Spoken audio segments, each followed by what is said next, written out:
meeskonna tiim Peloton üks liidreid.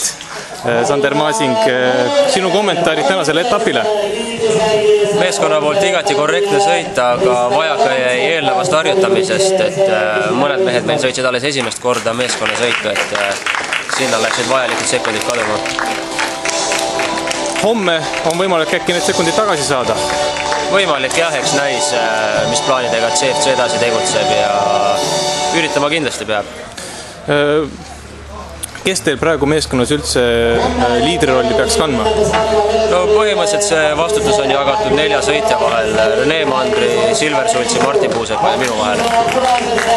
Et siis sõidu keskel siis ise valite, kellel on parem jalg tollel päeval ja kuidas sõidukäik kujuneb ja vastavalt sellele siis vaatame, mis kaardid meil on oruks on. Ja homme siis kindlasti saadate kellegi jooksjate gruppi kohe alguses? Jah, absoluutselt. Tuleb ikka kontrollida? Ikka jah. Aitäh!